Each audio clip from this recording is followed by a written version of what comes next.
Si Saül reçut l'onction à Damas en même temps qu'il reçut l'Esprit, il faut remarquer que son séjour en Arabie représente, abstraction faite de son premier témoignage à Damas, une période de silence relatif de 2 années à laquelle il faut ajouter au moins une année qu'il passa avec l'assemblée d'Antioche. Il eut certainement ici et là l'occasion de se faire entendre. Les personnes de son entourage se rendaient compte sans doute que cet homme-là était revêtu de l'Esprit d'une façon spéciale et que les traits caractéristiques d'un apôtre se développaient en lui.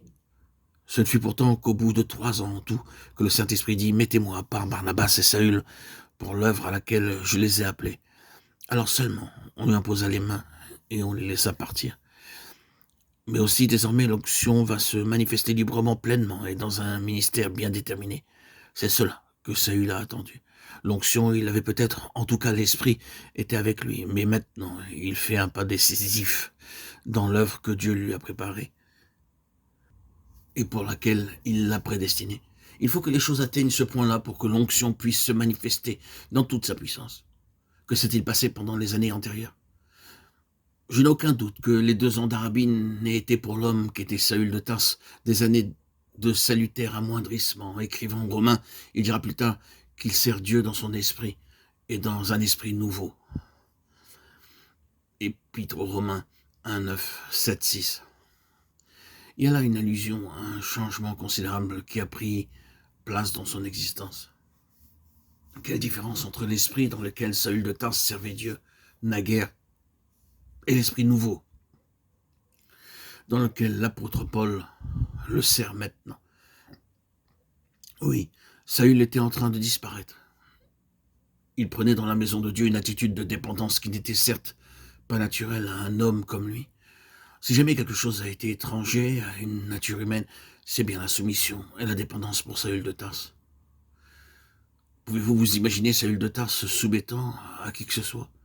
Aussi, ces 12 mois qu'il passe dans l'assemblée d'Antioche, pour ne rien dire de son séjour dans celle de Damas, qu'il était allé détruire et aux directions de laquelle il doit finalement se plier, représente-t-il pour lui un effacement qui touche à la disparition? Une fois cette œuvre accomplie, une fois l'homme mis de côté et devenu au sein de l'assemblée un simple membre comme tous les autres, alors la puissance de l'onction peut être manifestée et la grande tâche de sa vie peut lui être confiée. C'est toujours sur cette base-là que Dieu travaille. David, on ne le comptait même pas parmi ses frères. Le Seigneur Jésus, dans les eaux du Jourdain, il disparaît comme dans un tombeau. Saül de Tarse, c'est l'Arabie, c'est le désert qui sera son école. Et même dans l'assemblée de Dieu, il faut que sa personnalité s'efface jusqu'à passer inaperçue.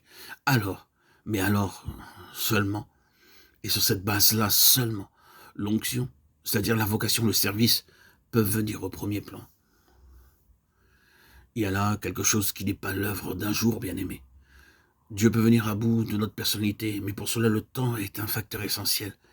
Si nous devons un jour connaître l'onction dans sa plénitude et en recueillir les fruits, une expérience profonde, secrète entre Dieu et nous est indispensable. Il faudra peut-être des années pour que nous parvenions au résultat que Dieu cherche, reconnaître dans l'œuvre de Dieu quelque chose de trop élevé pour nous, avouer que nous ne pouvons, nous, rien faire pour lui, qu'à moins qu'il ne le fasse tout lui-même, rien ne se fera du tout. C'est par ce chemin-là qu'on arrive au ministère pour lequel Dieu nous a choisis.